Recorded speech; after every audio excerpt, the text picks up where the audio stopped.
Yeah, it was a very hard upbringing. When I was around 8 or 9, my dad left my mum.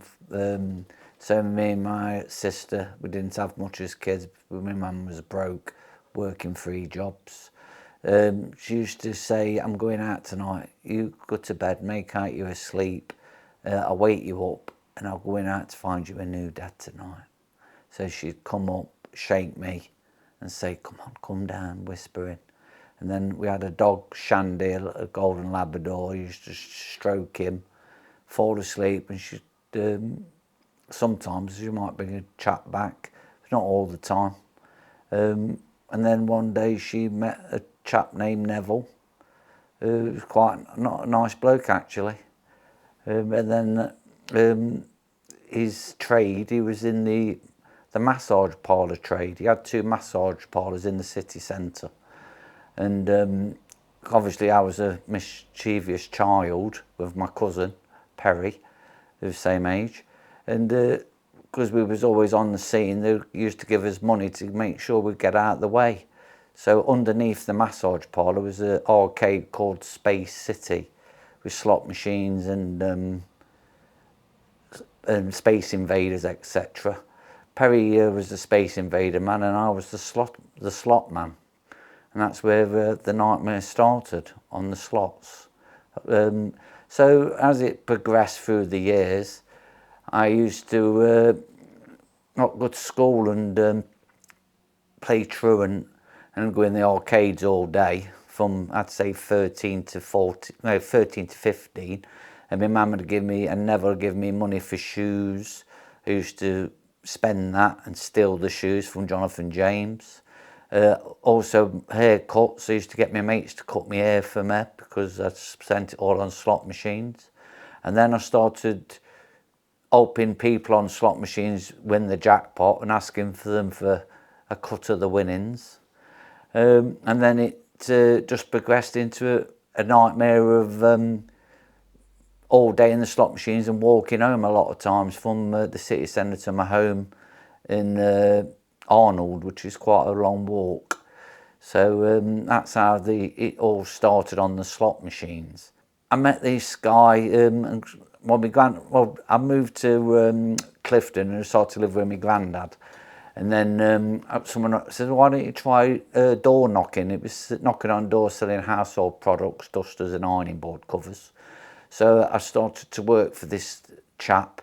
He had a minibus for 10 chaps and he used to go all around the country, drop you off for 4 hours at a time. I was still on the slot machines by then, but this chap who I was working for, he actually had his own greyhounds. So he says, "Well, why don't you fancy coming down Derby Dogs?" So obviously I thought, yeah, I'll come. And before I know it, I wasn't on the slots anymore. I was on the dogs. Started on the dog gambling. Down the dog tracks, Nottingham and Derby, sometimes Birmingham. And then he took me into, and I was actually underage at this time, I was 17, you weren't allowed in the bookies. But then I used to go in the bookies and bet on the horses also.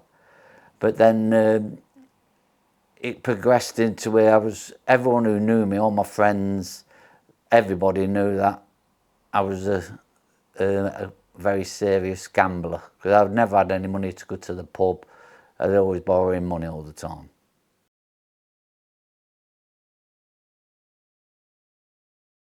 Well, when I got to about 19, maybe 20, I was in a severe car accident on the A453. I was actually the passenger in a car with my cousin, and he hit a lorry head on. It was actually on the news. They had to get me out, and it blew us into flames, etc. And I received a 12.5 grand compensation. And actually, when I got the money, I couldn't wait. I did £4,000 in my local bookies, Ladbrokes, in 4 days, £2,000 a day. And then I thought, well, I've got to get out of here. So my other cousin, he was going to Egypt. So I says, can I come? He went, of course you can. So I decided my new life was going to be a traveller with the rest of the £4,500. But that actually, it was okay at the time, but I didn't realise that the cousin I went with, he liked opium.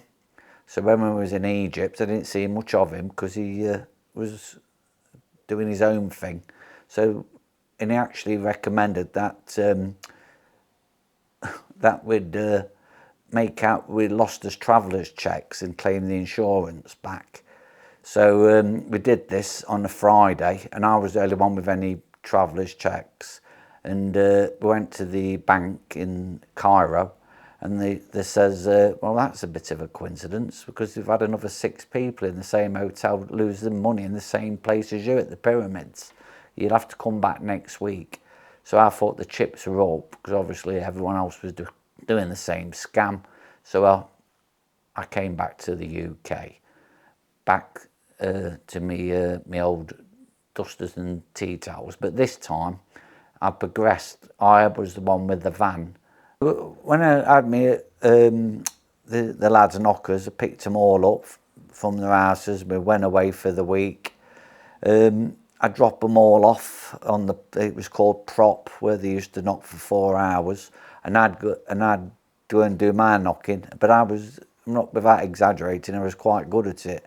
So in the first, say, hour and 20 minutes, I'd be on about £80, which was very good in them days.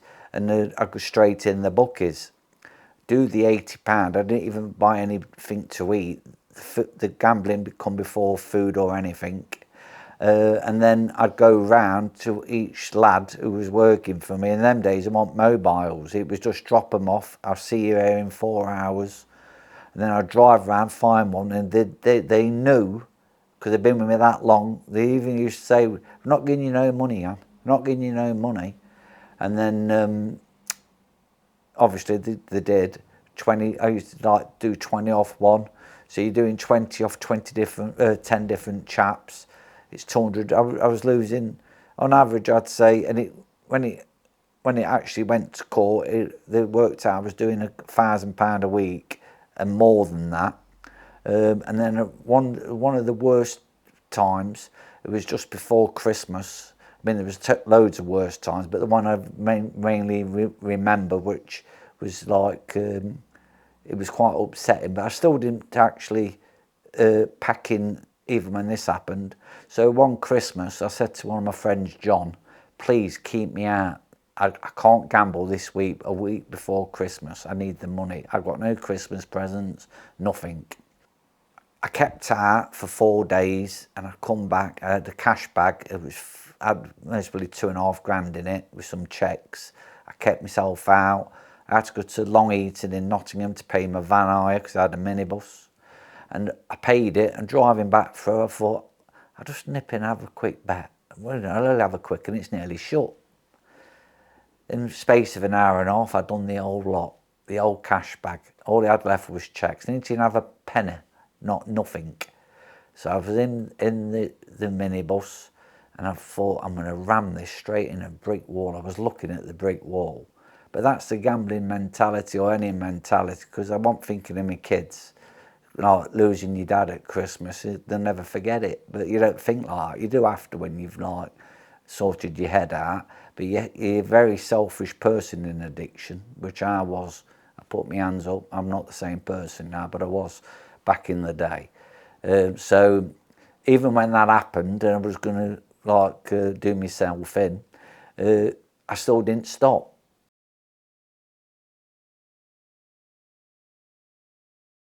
I didn't actually stop till I got caught robbing people technically, and then obviously I went I did go to court when I got caught, and they took me all over the country.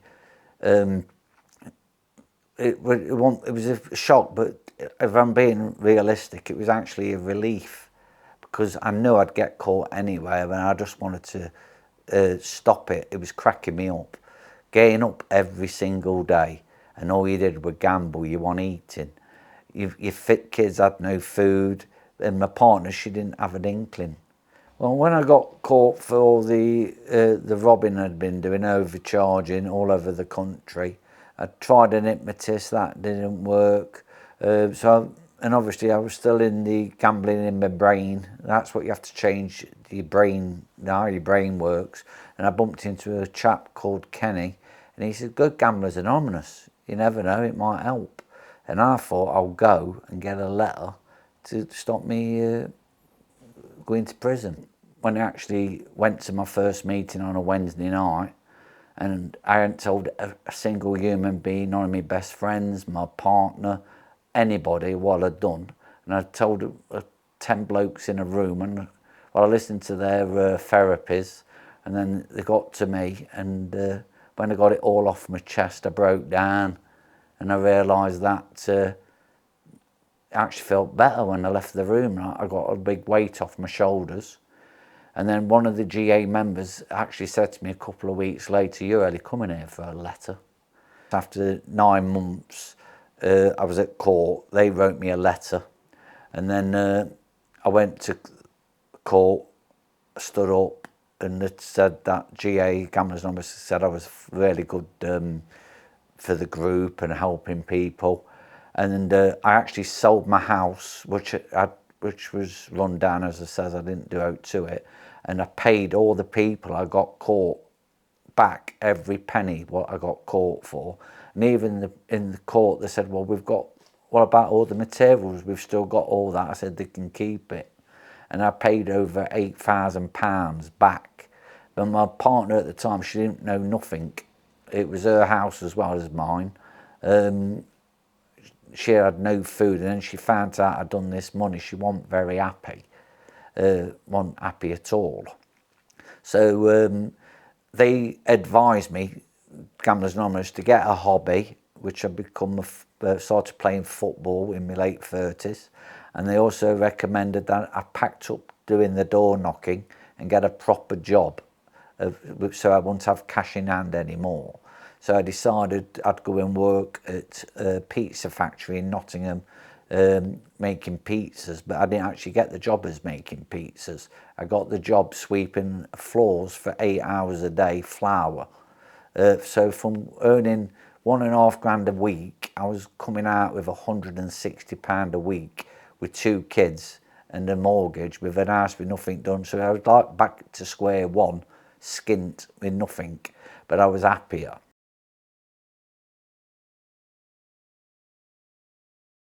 I started playing football, then I become the manager of the football team. And then one of my own players booted me in training, and I broke my 5th metatarsal in my foot and ended up having 6 weeks off work. It was very painful. And I went back to work, and I got took in the office, and I got a verbal warning saying, "If you can't have time off like this." So, and then I went back into work, and I put my hairnet on, because you had to wear a hairnet. And I looked round, I actually worked in the freezers at this point. And I thought, I'm not doing this anymore. So I took my hairnet off and I just walked out. I went home, and my partner, she went, "Barmer, you've lost the house, you ain't got a job." I said, "I'll get a job, I'll get a job." And then I did get a job as a salesman, selling fascias, soffits and guttering. That's on houses, the guttering on houses. So I started doing that, and their minimum, their wage before any sales was £160. So I was on the same money I was for sweeping floors for 40 hours a week by just selling selling these fascias and soffits and guttering.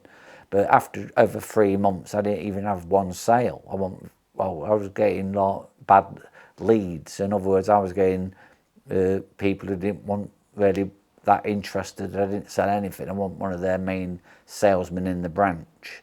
So I turned around to the boss and says, "I'm going. I can't sell out. I can't live on £160 a week." He turned around and he says, "Well, why don't you try canvassing? Have you ever knocked on doors?" And I thought, well, yeah, I've knocked on doors for 20 years selling dusters and tea towels. And he says, "Well, try canvassing. You just knock on doors, asking people if they want a quote. You get paid for everyone who has a quote, and you get paid for everyone who buys it." I thought, I'll give that a go. So I thought, in my head, what I'll do 8 hours a day, knocking on doors, no matter what the weather was. I had an umbrella, took a packed lunch. I thought I'd treat it as a job. In 2 months, they had branches all over the Midlands. They had them in Sheffield, Birmingham, Coventry, Leicester, Nottingham, obviously, that's where I was, and Lincolnshire. There was Fascia Mania, the company was called. And before you know it, I was the second best canvasser out of hundreds in the whole business. So they was giving me winning awards. There was becoming, and even the lads saying there was a board with your name written on it, and it tells you how many sales you've had, how many dems. That means how many people have had a quote. And I was doing more than 10 other canvassers put together in my branch. And the lads were getting a bit jealous. I even got threatened by one day. I just laughed. How the hell are you doing it? They couldn't believe it. Anyway, then I was there for about a year and a half, and I was earning, without exaggerating, I was earning, well, mostly I ever earned was over £2,000 in a week, which is, I was so happy. My average wage was £1,200 a week, proper job. Life was looking different. I packed up gambling. I was happy. But the main thing with me, it wasn't the gambling. It was the lying. I just didn't like lying. 18 years ago this year, because I actually remember, I'm not very good on remembering dates, but you do remember like severe things. My auntie, who was really good to me, she had severe issues in life. She actually used to work in the massage parlours that my mum used to work in. And she moved to live in London, in Pinner. And we got a phone call saying she's not very well. So we drove to London, me, her son Perry, my cousins, my uncles, we all went to London, and she was in hospital. And she looked terrible. She had nits in her hair, and they looked like flies, and were massive. And I knew something wasn't right, so I rang my wife up, because obviously I'm not a doctor, and I explained what she looked like. And my wife been on the internet, she says she's going to die. So I thought, I can't tell them the rest of them. And I said, what do you want to do? She goes, oh, get me back to Nottingham. So the doctor says you can't move her. So we got a van with a mattress in it, and we put her on it in a wheelchair, and we took her straight to the Nottingham Queen's Medical. We pulled up, went to the A&E, and we said, we've got someone for you under the back of the van. And they come, why do you got her in there? Anyway, they took her in, and I'd say 7 weeks after that, she died of cirrhosis. I think she was 54 at the time. 6 weeks after she died, my cousin, who I was living with when I was younger, Perry, that was Michelle's son. He was, the one who, when I went to Cairo with, who liked his opium, I got a phone call and you can never forget it, because it was actually on my daughter's birthday. They was having a birthday party. Would like you to come and identify a body in Leicester. So me, Dean, my other cousin, and his girlfriend, Gaynor, we went to Leicester. We holded hands, went in the room, and he was there on a slab. It was him who had died. He had OD'd on heroin.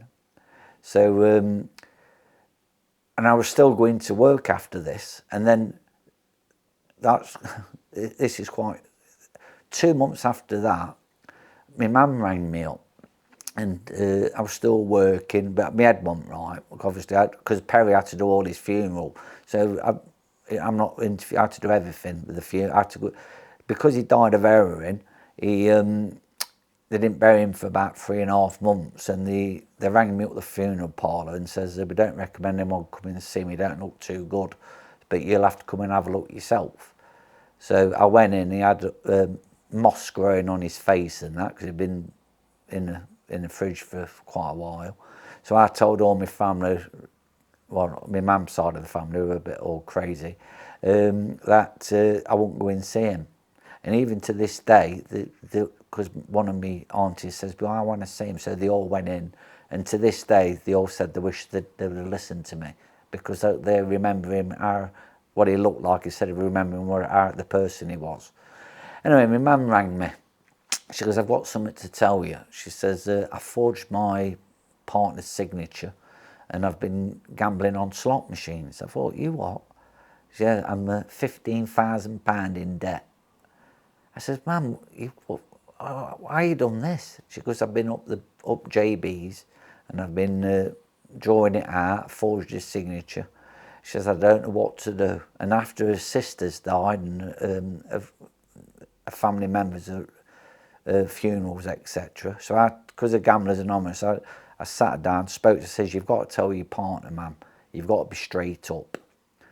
And obviously she told her partner, and I rang her up the next day and I says, ma'am, what's up? She started crying. And this is what he said, but obviously he didn't understand. He says, don't worry about it. Do you want to go to bingo tonight? After she lost the 15 grand. And she's crying, my mum was, etc. Anyway, a week after that, I got a phone call. Your mum's in hospital. So I went to the hospital. She'd had a brain aneurysm. So in the space of, say, 4 months, I've had 2 deaths and my mum's in hospital. But I was my mum's next of kin. So I had to sign for the operations. I couldn't, and my head was not right. My mum was in hospital for 9 months. So she was actually, with the doctors, they said she was, she had the brain of like nothing. She was a cabbage, basically. So what I decided to do is I got a solicitor to come to the doctors because I thought this isn't right, because it don't make sense. So this solicitor come, and in them days you couldn't get no win, no lose. So she said you'd have to pay for it, but you've got a very good case. And my mum couldn't even. You have to feed me mum and rub her cheeks because the brain wasn't telling her to chew. That's how brain dead she was. Anyway, and I wanted to be mum, because I was next to kin, I wanted my mum to get a bit of help to learn how to maybe walk or chew or something. But my mum's partner wanted her home, but wanted my sister to be a carer. But my sister, to be fair, she's got her own problems. Like on my mum's side, they've all got issues with drink and drugs. I was the early gambler, and my mum obviously. And then I got a phone call because we had to go to the social services at the hospital. All the family were there, me. I was the only one who wanted to get rehabilitation, and I actually lost because obviously they didn't want that because it costs us money. The council, the government don't, and I lost, and she went back home. But before she went home, the doctors rang me up and said, your mum's acting strange. She's leaning to one side. Will you come? You have to come back to the hospital. And I was some part of the country working, so I went back, went to the Queen's Medical, and I signed to have lumbar punctures. And the next day, my sister rang me crying, get to the hospital, get to the hospital. So I went up on the ward, and my mum sat up in bed talking. After over 9 months, I went. What? I was in shock. I've been feeding her, and you know what I mean. She was just nothing there, just a bag of wind, nothing there. And the doctor said, what they've done, they've given her, because she's had lumbar punctures, it's released the pressure on her brain, and that's what it is. So we're going to put a shunt in her head, which she already had in before, but they're taking it out, and we'll take it. Anyway, they put this shunt in. She started talking, walking. So my case, what I was paying for, it looked really good because obviously water on the brain, it was their fault because they could have put the shunt in 9 months before when she first had the bleed, which they actually admitted that the doctor Dr. Abibi, I even remember his name, admitted to me that he didn't realise that my mum had already had a shunt in and they're taking it out. Anyway, so my mum was at home. I was just going back to work, and I went on this street in Corby, where I've quoted people because I never pressured people because I used to, like I said, I used to rob people. So my sales technique wasn't to pressure people. I'd quote them and leave them with the sheets, and if they want it, they can send it back through the post. You know what I mean? Be a friendly salesman. So I went on this street in Corby, and half the streets had the job done. I thought, what's going on there? This is what I've done. So I knocked on the door. This bloke said, all right, Jan, We sent it through the post. I goes, you what? So I rang the gym up, the chap I was working for, Quality Facias. He goes, it's not me. I goes, it is you, because I've got the bloke here. So what he'd been doing, he gave me a couple of grand, saying, well done, Jan, for what you've done. But he'd actually been robbing me all along with my commission, because obviously I've had loads of sales. So he was what we call bent. So I said to my partner at the time, because obviously I was still blacklisted because I lost my house, I lost everything, so I had to start all over again. So I says to my partner, who's been through an awful lot, I said, will you get a loan out? I know I can do it. And she basically told me to piss off. She says, you've got no chance after what you've done. I says, I can do it. So I persevered, kept on at her, and she says, okay. She got me a £15,000 loan out and bought a van.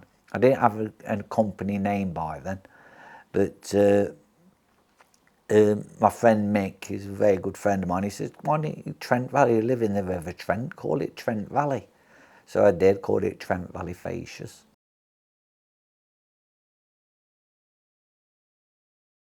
I actually went to court expecting to go to prison, and I think I got 200 hours community service and a fine and a tag. I had to be tagged up into an empty house with no toilet or bathroom. I can actually remember the people coming to my house and says, how can you live here? It's even got a toilet. I said, well, I've got to, because you have to have a fixed abode or they can't tag you up. So I was living on my own in an empty house, what we just bought, because I had to sell the other house to pay off these people. Anyway, so we left the court that day, and my girlfriend and my sister says, why are you so glum? What's wrong? I said, because I wanted to go to prison. I deserved to go to prison for what I'd done. I'd actually changed. I'd realised that I wasn't being a selfish person anymore. And I actually did. I wasn't bothered if I'd have gone to prison. I just got on with it. And I realised I was turning the corner of being honest. I was just fed up. I was more fed up about the person I had become, and I was getting happier. When you wake up every day and you're not gambling and you're not lying and you're not robbing people or robbing your family, you just feel so much better as a person, as a human being. And I've just I thrived on it. I loved it. I actually loved going to the meetings. I actually was working all over the country and I went to every meeting. I loved it, turning up. I also, when I chaired the meetings and spoke to people, I actually tell them if I thought there was beating around the bush. That's what I was known for in the meetings, is I actually told them to the face. I says, look, he ain't going to work for you unless you do this. Obviously, I gave them encouragement not to carry money, to tell everyone that that you've got a problem. That's the more barriers you put up, the better chance you've got to succeed. That's what I did. I did everything I was told. I got a hobby. I packed in a job where I was earning good money to where I was earning any money, but it was a proper job. I did everything I was told, and it succeeded for me. Because what they say is, you see, when I was in the meeting and people come back and they've had a slip after 6 months and lost 10 grand or whatever amount of money, it's all because they've left little doors opened for opportunity. They actually, most people, well, I'd say 95% of people who have a slip, they've actually, it's premeditated. Basically, they've kept a bit of money in a cupboard they knew were there, or someone gave them £20 to pay something, and it's all premeditated. They've all thought about it. So I took everything I was told, I took on board, even though I met some chaps who'd been off 20 years off gambling and gone back. I've met people who've committed suicide. I've met every walks of life. Doctors. I said to a doctor once, he was a brain surgeon, and he'd come in and he told us that he'd lost quite a lot of thousands in the casino, So I turned around to him and I says, he was like I said, you pity yourself, you're selfish, which I said from the start, because I was the same as him. But I turned around to him and said, in front of the whole meeting, how does it you can operate on someone when you know you've lost all your money? It's not fair on that person, on that operating theatre, because you're not in the right frame of mind.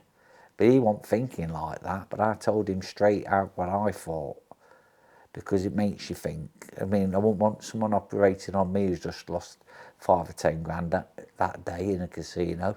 But I left school, I couldn't even read and write. And also, when I was younger, I went on to, before the gambling and the gambling, I was a solvent sniffer, gas, deodorant, Tipex out of the bag like glue. I was a very dysfunctional child, but I never had any discipline. Never had I know I had a stepfather, but he wasn't a father figure. I never had any discipline ever, off anyone. So basically, I'm not saying that helped me gambling. Everything I've done is my fault, nobody else's.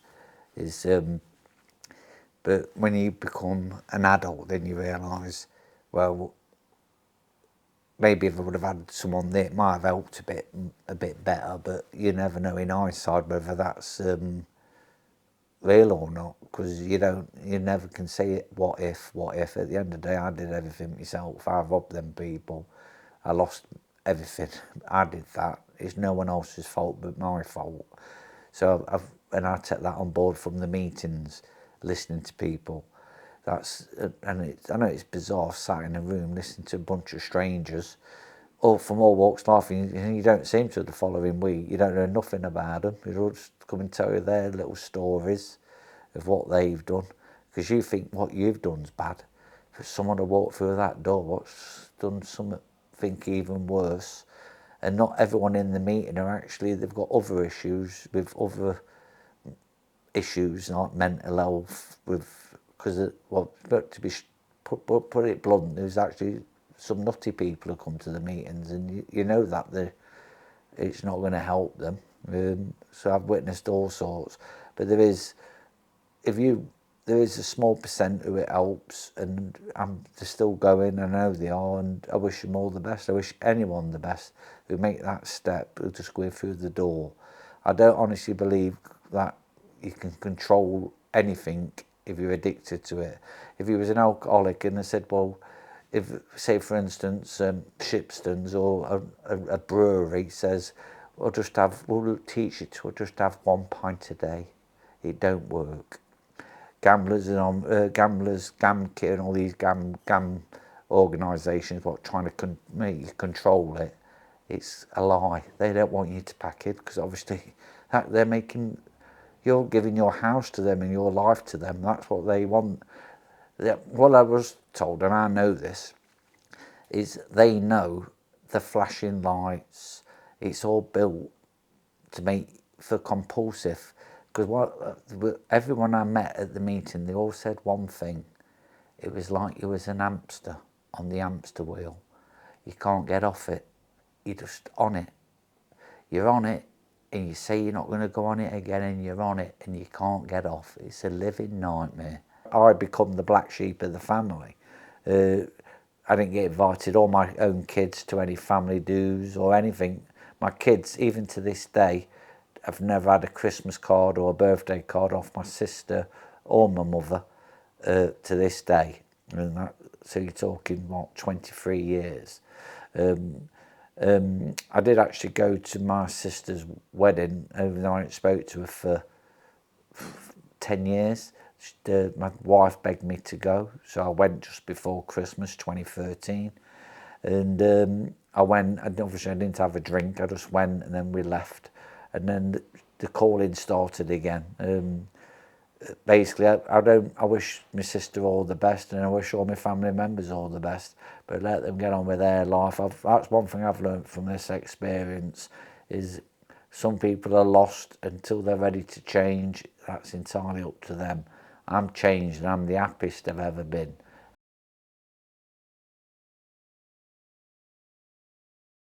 If someone come to me for advice, which I do get quite a lot, I had my mum's carer about 3 weeks ago, just after Christmas. This is 2024, just after Christmas.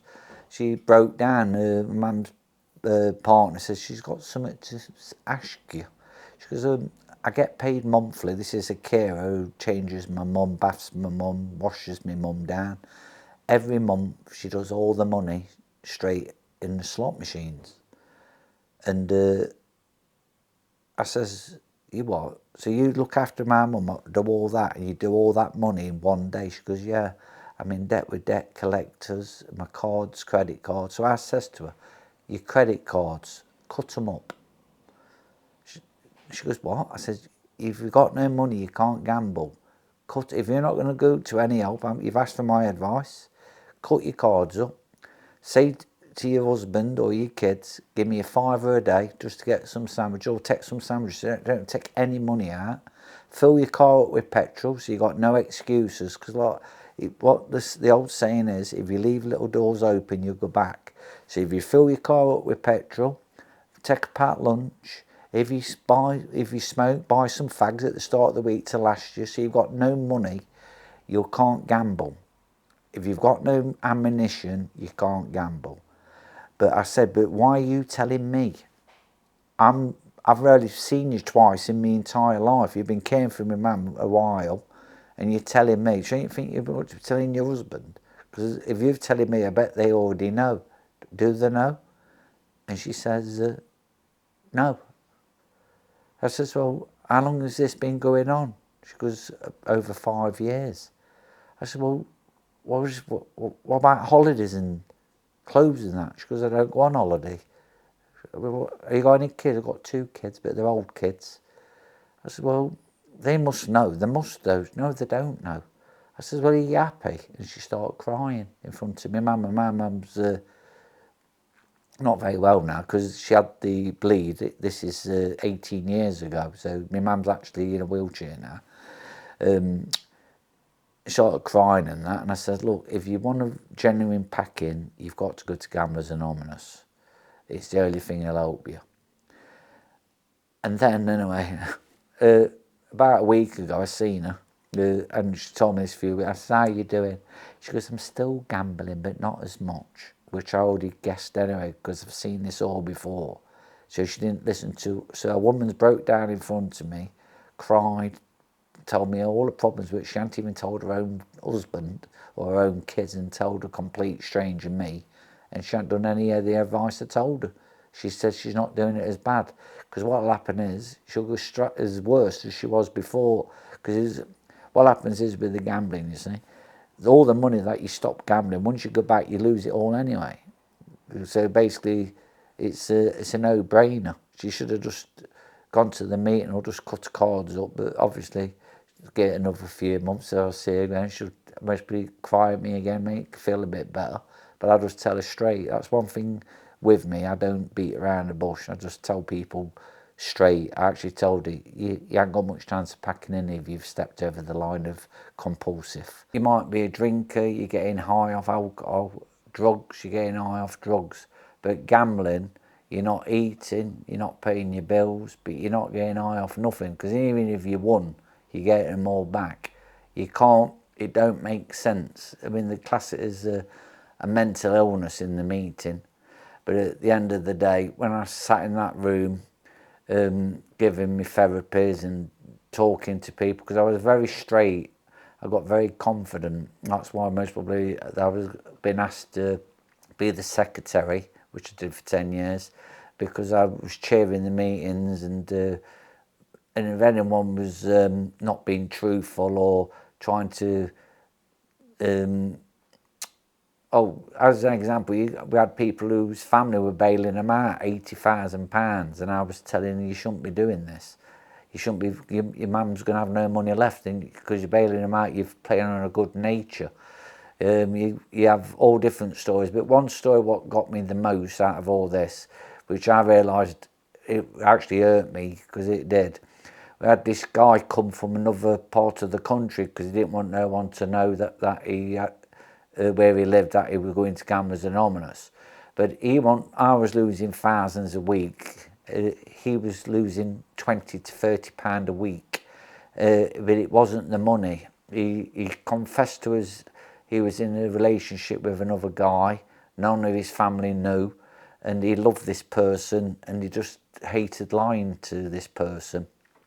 That's what hurt him the most. He wanted any financial mess, because most people who go to the meetings are in a mess.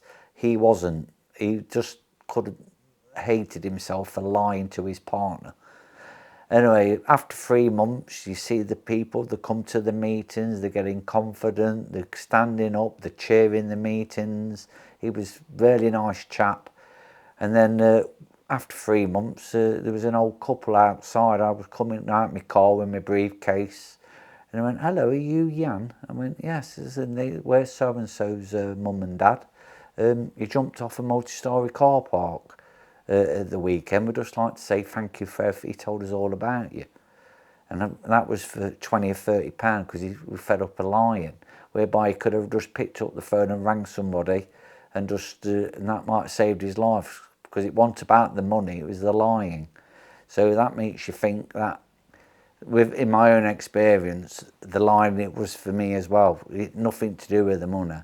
When you don't, even to this day, it's very hard to do, but you try not to lie. Even a little lie, it's hard, and that's how I live my life now. I do not lie. As in any addiction, it's just one day at a time. You wake up and say, today I'm not going to have a bet. But honestly, it is hard, because obviously it's only 1% of people who go to Gamblers Anonymous pack actually succeed. So I'm one of the 1%. I'm 22 years clean. I've met some great people who are still friends with today. About 2 years ago, one of the members died. He was a Derby fan, and I'm a Forest fan. And we kept in touch. He did the blinds in my new house for me. I actually went to Crown Court from him, from going to jail, helped him, and we become very good friends. And he died of smoking a couple of years ago. So I thought I'd better go to the meeting, and I hadn't been for 7 years. So when you go to these meetings, you declare yourself. So obviously, in their minds, I bet they thought, well, when I was sat there, because there was still 3 of the members there who was there when I went 20 odd years ago. So I sat down and told them that one of the members had died, and 2 of the blokes, when it come to their talking about themselves, and that mentioned that I was their inspiration, which was quite what's the word? Quite nice.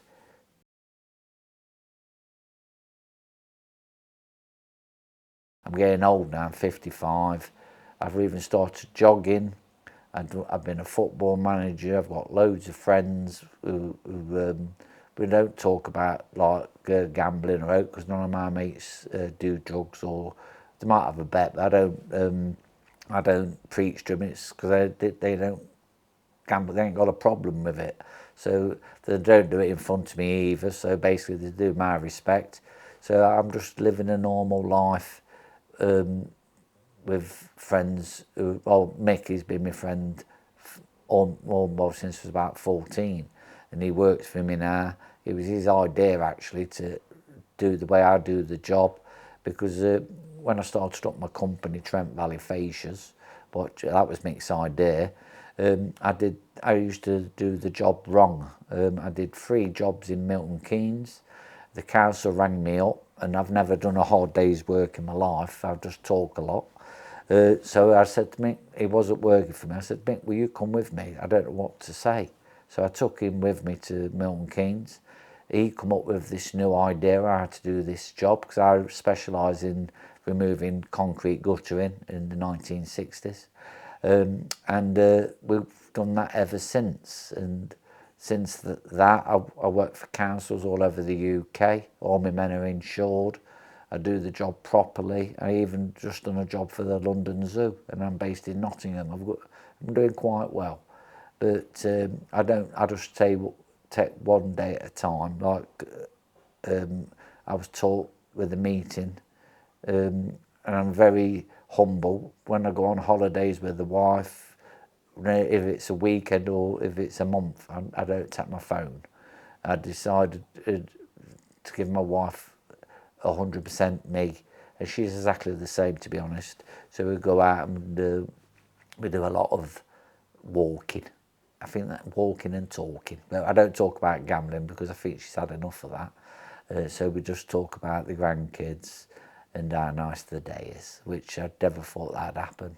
But there's more to life than losing your mind gambling or any other substance you might be taking.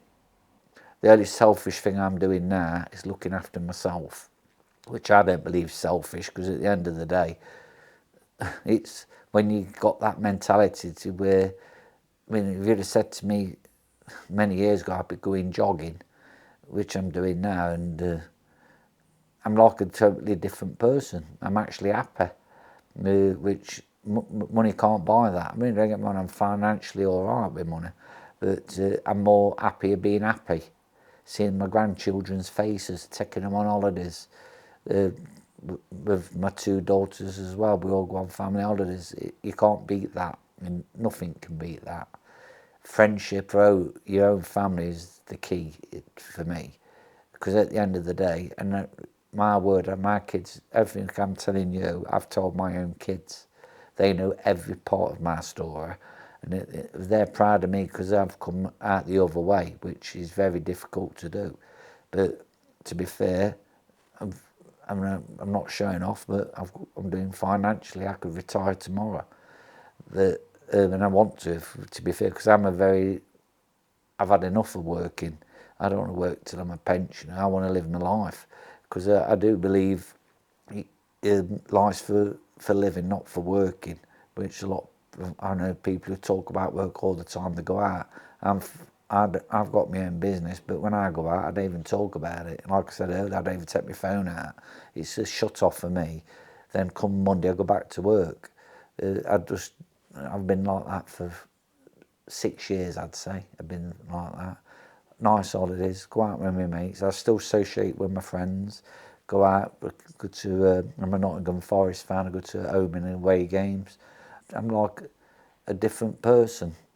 Even many years ago, I had a stomach upset because I work away, eating too many kebabs. I had my gallbladder out, gallstones, and because what I've become, which I've never realised this. If I say I'm going to do it, I do it now.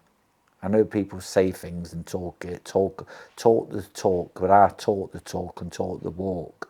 So I've become a vegan for the last 4 years. Changed my diet, which I enjoy. I go running, which I can't believe I do that. When the COVID was 4 years ago, the COVID, me and the wife was in London. We seen these people running, and my wife said, "Oh, I fancy that." We signed up. I've never ran in my life, never. Started training. It took me 2.5 hours, which is a long time, but I did it, and I did it the year after, 228, and I'm doing it this year by helping. How much am I on now? I think the last 3 I'm on 6 grand, helping other people, raising money, which I don't mind. I think that helps me to get up in the morning and just walk out the door with no training and go jogging for 8 miles. That takes a mentality to do that, and I do it. My wife thinks, because she's actually very fit. She talk about her a little bit. When I lost everything, she wanted to be into fitness. So for the last 22 years, when I packed up gambling, she went to uni. She's a personal trainer, teaches spin, body attack, body pump. She's doing Pilates. She's a quite fit lady. So we're both most probably the fittest we've been in her entire life, in her 50s. Well, tell her she's 50 in the end of March, but we're both in the 50s and we're the happiest we've ever been, which you think you want that in your 20s, in your 30s. I'm in my 50s, but hopefully I've still got a few years left to be happy. So I'd say to anyone out there, if you have got any issues with drink, drugs, gambling, solvents, which I've had, or any issues, even on TikTok there's issues, on the internet, because I don't ban my grandchildren, I don't let them do any of that in my house, because I don't think that's healthy. I prefer to get the colouring books out, do a bit of colouring and play with the dolls. And even I still play with the dolls, believe it or not. I think the old-fashioned way is the best way, just to play with toys, and we have the odd dance-off, etc., the daddy's dance-off. Life's for living. There is happiness out. There's more to life than drugs, drink, and gambling.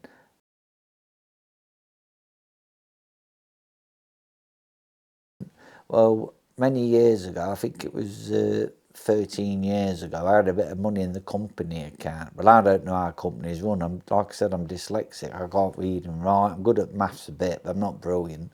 So I had 20 grand in my bank, in my company account. So I was up the shops. I didn't plan it, and I walked past the estate agents. Thought I'd nip in, seen an house. Said, "Can I view it?" I went, "Yeah, I'll take you now."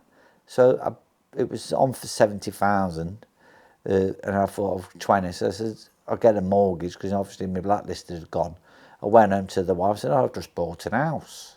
She goes, "You what?" I said, "I've just." You've what? She wasn't very happy. I said, "Yeah, I paid 20 grand. I made 10 years down the line, that's been paid for now, and it's worth 200 grand.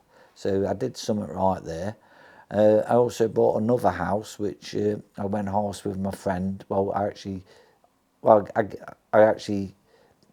because he helped me out with my company, I helped him out with the house as a gesture of being a great mate to me. So I've got another house, half with my friend, and the house I'm in now, which when I was, how old was I? About in the early 40s, I thought if I don't get out this council house, what I brought, I won't get a mortgage. So I bought a bungalow and we turned it into a house, and I've had this valued at an awful lot of money. Well, an awful lot, enough to tie me down. So for the last 2 years, I've been talking to my wife, getting in her head. She kept saying, no, no, no. Is that sell everything, buy something small, buy a couple of more houses, and just travel the world and live. And she kept saying, "No, I'm not like you. I can't sit around doing nothing." I said, "No, you can do. You can do a part-time job. I've worked all the maths out. I've got enough money to last me the rest of my life.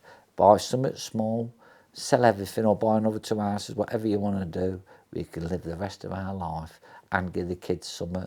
We're all happy." Because I'm not like showing off, but I am technically a millionaire in property, but not in the bank. It's all in property, which I've done it all on my own back with this 15 grand loan my wife got me to start these businesses up. Or this business up, I should say, Trent Valley Fascias, the #1 concrete guttering company in the UK, is we anyway, I've got it in her head, and she actually agreed, which I was shocked. She says, "I think you're right," because she's been teaching 20 odd years. It's a bit wear and tear on the knees and the back, you see. So I said, "Look, time I'll get another year. So when I'm 56, we're going to just put the house on the market, sell it, buy another property to live in, maybe do it up and that, and just I'll sell my company. If it's not worth that, I'm not really bothered, because I am the company. Because I go all over the country selling these jobs. It is hard work. I'm doing 700 miles. I work hard, but I have downsized me from a 5-6 day a week. I do 4 days a week now. But I'm like, as an example, 2 weeks ago, I drove to Truro in Cornwall. I had a couple of sales. So I work hard, but obviously the rewards are high, because I wouldn't be doing it. But cut it short, my younger cousin, Dean, he's been with me 13, 14 years. Mick's been with me 15 years. So I've got my best mate who's of life, and my family member been working for me. They're both doing really well. We've got lovely houses. They've got money to survive. So I've took 2 other people and their families with me, and the respect is good. And I've had other people work for me. I've been stabbed in the back a few times. But one thing I've learned, this is a Gamblers Anonymous thing, is you have to forget about people who's done you wrong, because that sends you mad. If you think about things, what people have done you wrong, it sends you nuts. Forgive them. Say, "You've had me, well done, I wish you all the best, I hope you live to 120, see you later, and that's it.